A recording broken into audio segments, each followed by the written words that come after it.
Bonjour tout le monde, bienvenue sur cette nouvelle vidéo. Alors aujourd'hui, je voulais voir avec vous comment est-ce qu'on peut traduire le mot, enfin les trois mots « il y a » en anglais. C'est une expression qui revient vraiment souvent en français et même s'il ne faut pas traduire de sa langue maternelle pour ensuite arriver à parler anglais, il y a quand même ici, je trouve, une chose intéressante pour voir un petit peu l'équivalence entre les deux langues et nous allons apprendre des choses, vous allez voir à travers cette leçon. Donc voilà, le thème « Comment dire il y a » en anglais.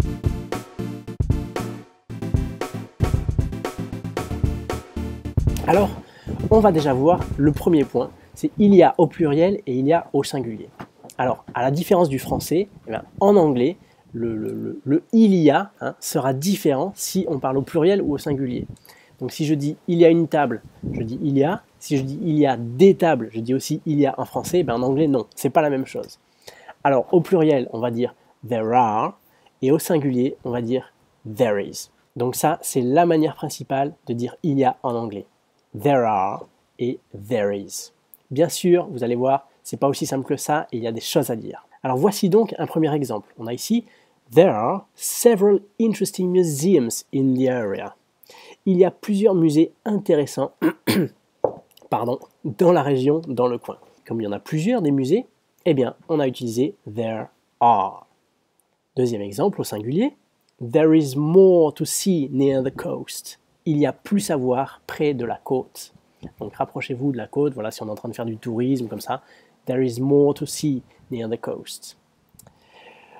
Troisième exemple, encore une fois au singulier, donc avec there is, on a ici, there is only one option around here for a decent lunch. Il n'y a qu'une seule option par ici, dans ce coin, pour un bon déjeuner.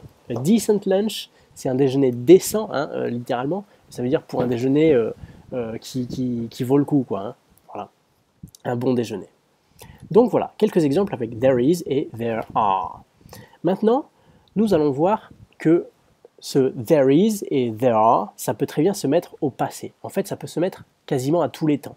Donc au prétérit, eh bien, le there are devient there were. Par exemple, ici, on a there were a lot of pens in the drawer. Il y avait beaucoup de stylos dans le tiroir.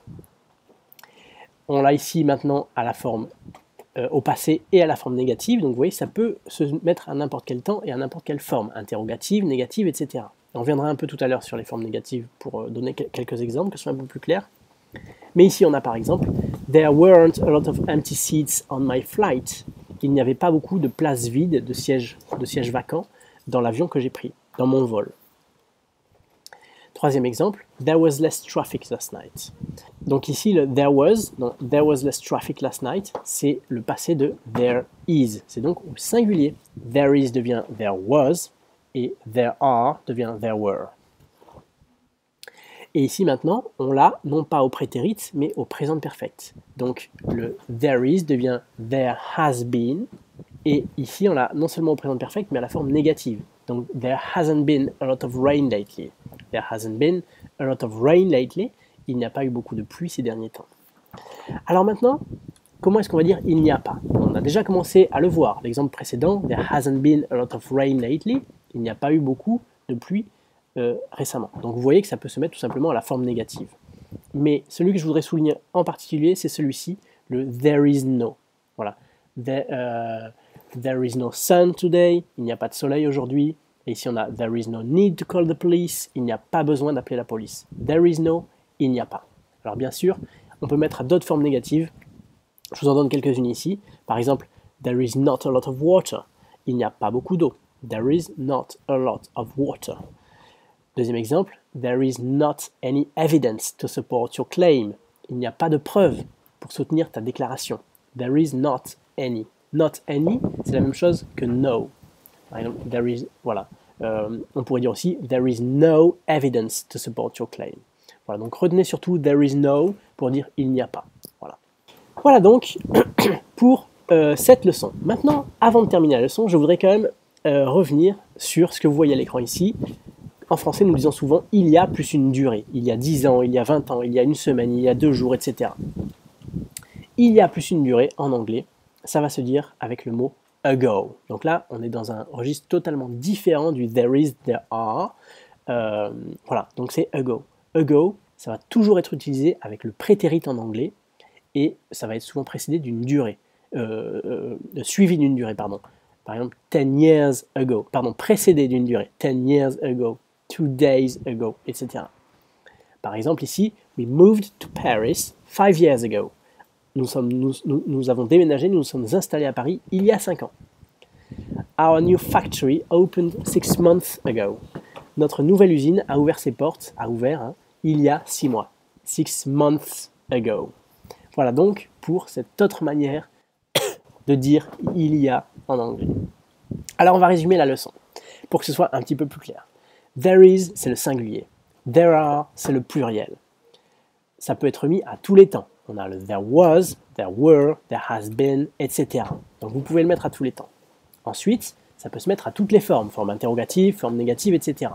Et pour la forme négative, retenez surtout there is no, there is not any. Je vous renvoie aux exemples que nous avons vus tout à l'heure. Et ensuite, bien sûr, pour dire il y a 10 ans, eh bien vous dites 10 years ago.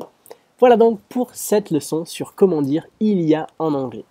Et voilà pour cette leçon, j'espère qu'elle vous aura appris quelque chose. Vous saurez dire maintenant il y a, enfin l'équivalent de il y a en français, même s'il faut éviter de penser dans sa langue maternelle pour ensuite traduire et retomber sur ses pieds en anglais. Mais là, de toute façon, ce sont des expressions qui sont très courantes. There is, there are, there was, there were, etc. Ça s'emploie tout le temps, tout comme le mot ago. Donc il faut les savoir, il faut les connaître. Et donc j'espère que cette leçon va vous y aider. Voilà, n'hésitez pas à vous abonner si ce n'est pas encore fait, à liker la petite vidéo si elle vous a plu. Et je vous dis à très bientôt pour une prochaine leçon, soit avec Sandra, soit avec Ben, soit avec moi sur la chaîne YouTube. Et bien sûr, rejoignez-nous sur l'espace membre si vous voulez suivre des formations structurées avec des quiz, avec des progressions logiques en fonction des problématiques que vous pouvez avoir avec l'anglais. Merci, à bientôt. Bye bye.